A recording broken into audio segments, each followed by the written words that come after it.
Morning student. आज पढ़िबा गणित अभ्यास पुस्तिकार कोण और कोणर माप। कोण और कोणर माप सही कोण और कोणर मापर पाठरे अछि रेखाखंड और दैर्घ्य माप। माने रेखाखंड कोण आ तार दैर्घ्य किपरि आमे निर्णय करबा। देखो प्रथम आमे देखिबा रेखाखंड काहाकू कुहा जे दुईटी बिंदुर मध्यवर्ती रेखा को रेखाखंड कुहा जाय। दुईटी बिंदु जे कोनोसी स्थान रे दुईटी बिंदु दे देबो आ मझी रे गोटिए गार पकेइबो। एटा हला तुमर रेखाखंड। एटा हला तुमर रेखाखंड। ताकू ना दे देबो क ख गोटिए रेखाखंड। तापर तार दैर्घ्य के कोन जानिबा। ठीक अछि। प्रथम तुम स्केल रा एठी मरेबो। प्रथम देखबो कोथरे सीएम लिखा हैଥାଏ कोथरे खाली शून्य लिखा हैଥାଏ सही स्थान को मरेबो।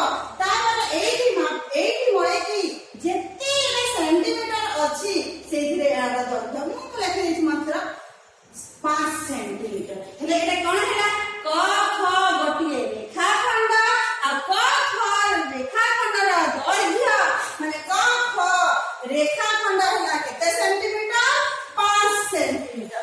दुईटी बिंदुर मध्यवर्ती रेखा को रेखाखंड कुहा जाए। ठीक समझ पिला माने जे कोन तमे प्रथम स्केल लेबो। स्केल रे जदि तुमे 6 सेंटीमीटर करबो एही प्रथम बिंदु तुमे 6 जगह रे गोटिए बिंदु देकी तापर ताकू तुमे मिसेइबो। एटा जदि 6 लिखना हेले 6 सेंटीमीटर हेले एटा गोटिए 6 सेंटीमीटर दैर्घ्य विशिष्ट रेखा। तापर रश्मि देखो गोटिए मूल बिंदु का प्रांत बिंदु कोनोसी दिगकू गठित होइतिबा रेखा को रश्मि कुहा जाय। गोटिए मूल बिंदु एटा हेले गोटे मूल बिंदु कोनोसी दिगकू वर्धित होइतिबा ताको तीर चिन्ह रे ताको छेका जाय। माने एपटे आगकू रास्ता अछि एपटे आगकू रास्ता अछि। देखिबो पिला माने गार मझी जीवा पय देखो गोटे गोटे बोर्ड रे एंती एरो मार्क दिया होइथे। एंती एरो मार्क दिया है माने कोन आगकू आहुरी रास्ता अछि। यार रास्ता के हमें तीर रे तक हमें आबद्ध करी रखिछु। गोटिए मूल बिंदु तार गोटिए मूल बिंदु हमकु जणा अछि। एटा हैला मूल बिंदु कोनोसी दिगकू वर्धित होइथिबो ताकू हमें तीर चिन्ह रे आबद्ध करी रखिछु। या कहबा हमें रश्मि। या कहबा हमें रश्मि। एटा के ना देबा जदि छ हेले कोन हबो छ गोटिए रश्मि।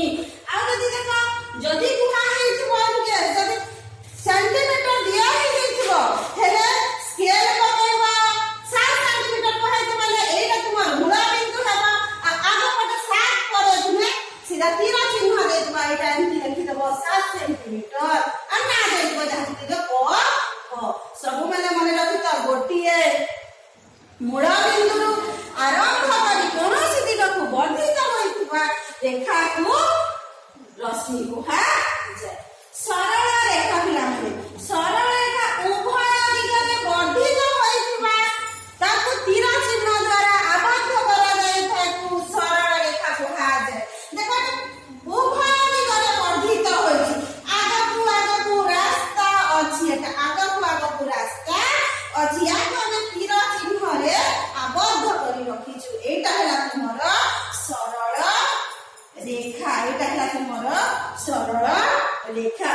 देखो आगकू रास्ता अछि जेहेतु सरल रेखा गाइछि न तक हम तीर चिन्ह रे आबद्ध करिछु। एटा जदि आमे देखबा ठ गोटिए सरल रेखा।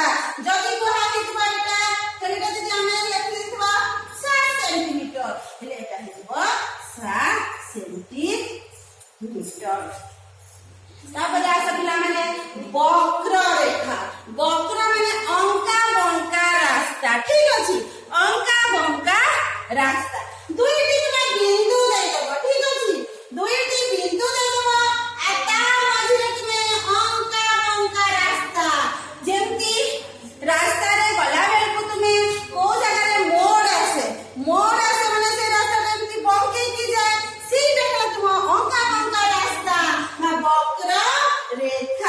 এটা বঙ্কি যাইছে এটা কোন হইছি বঙ্কি যাইছে কি বক্র রেখা এটা ছ দে দেবা কোন কলে এটাকে বক্র রেখা ইয়াକୁ ପିଲାମାନେ କେମିତି ମାପିବା ଗୋଟିଏ ସୂତା ନେବ ଠିକ ଅଛି ଗୋଟିଏ ସୂତା ନେବ ଆରମ୍ଭ ବିନ୍ଦୁରେ ମଡେଇକି ଏପଟେ ଗୋଟେ ଏମିତି ସୂତାକୁ ଲଗେଇକି ତୁମେ ସ୍କେଲ ଉପରେ ମଡେଇବ ଆଉ ତାର କେତେ ସେଣ୍ଟିମିଟର ଅଛି ତାକୁ ମାପିକି ତୁମେ ଏଇ ଜାଗାରେ ଲେଖିବ ପ୍ରଥମେ ଗୋଟିଏ ଦୁଇଟି ବିନ୍ଦୁ ଦେଇଦବ ତାପରେ ତାକୁ ଅଙ୍କା ବଙ୍କା ରାସ୍ତା ବନେଇବ ସେଠୁ ଏଇଠି ଗୋଟିଏ ସୂତାର ମୁନ ରଖିବ ତାପରେ ତା ଉପରେ ମଡେଇକି ଏଇଟାକୁ ଧରିକି ତୁମେ ତୁମ ସ୍କେଲ ଉପରେ ରଖିବ ତାପରେ ତାର ଦୈର୍ଘ୍ୟ ଜଣା ପଡିବ ଏଟା ଯଦି ଲେଖିଦେଲା ଆମେ 10 ସେଣ୍ଟିମିଟର ଠିକ ଅଛି କଣ କଣ ଉଦାହରଣ ହେବ ଦେଖ ପିଲାମାନେ ଅଙ୍କା ବଙ୍କା ରାସ୍ତା ବାଇଗଣ ପୃଷ୍ଠ ଚଢେଇ ପର ଇତ୍ୟାଦି ଦେଖ ଦୁଇଟି ବିନ୍ଦୁ ମଧ୍ୟରେ ଅସଂଖ୍ୟ ବକ୍ରରେଖା ସୃଷ୍ଟି ହେବ ଦୁଇଟି ବିନ୍ଦୁ ଦେଇ ଅସଂଖ୍ୟ ବକ୍ରରେଖା ସୃଷ୍ଟି ହେବ କିନ୍ତୁ ଦୁଇଟି ବିନ୍ଦୁ ଦେଇ ଗୋଟିଏ ସରଳ ରେଖା ଅଙ୍କନ କରାଯାଇ ପାରିବ ଆଜି ପିଲାମାନେ ଦେଖ ରେଖାଖଣ୍ଡ ରଶ୍ମି ସରଳ ରେଖା ବକ୍ରରେଖା ପଢିଲେ ଏହାର ଡେଫିନେସନ ଗୁଡ଼ିକ ମନେ ରଖିବ ଆଉ ନିଜ ମନରୁ ରେଖାଖଣ୍ଡ ରଶ୍ମି ସରଳ ରେଖା ଆଉ ବକ୍ରରେଖା ଅଙ୍କନ କରି ମତେ ପଠେଇବ ଆଜି ପାଇଁ ଏତିକି ପିଲାମାନେ ଧନ୍ୟବାଦ।